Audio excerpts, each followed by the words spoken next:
Hey everyone, in this quick tech how-to video, I'm going to show you how you can set a custom homepage inside of Google Chrome. There will be two different places I'll show you that we're setting, one for when you initially open Chrome and another for the actual home button. To get started, open Chrome and head to the website that you want to make your homepage. Once there, select the entire address in the address bar, right-click and hit copy.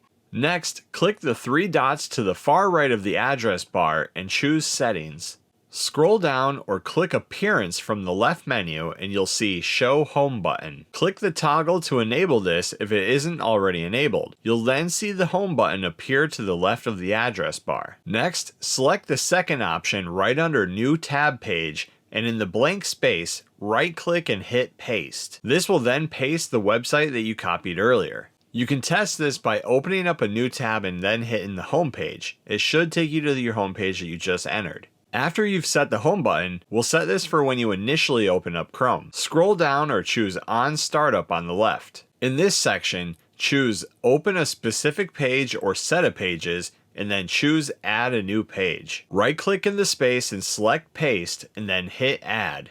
If you have more than one entry like I do here, when you open Chrome, it will open multiple pages. So in order to clean this up, choose the three dots on the right of the page that you want to remove and select Remove. The Chrome settings automatically save, so at this point you're all set and you can close the Settings tab and continue browsing as before. And that's how you set a custom homepage inside of the Google Chrome web browser. Thanks for watching. Please like and subscribe and stay tuned for more quick tech how-to videos.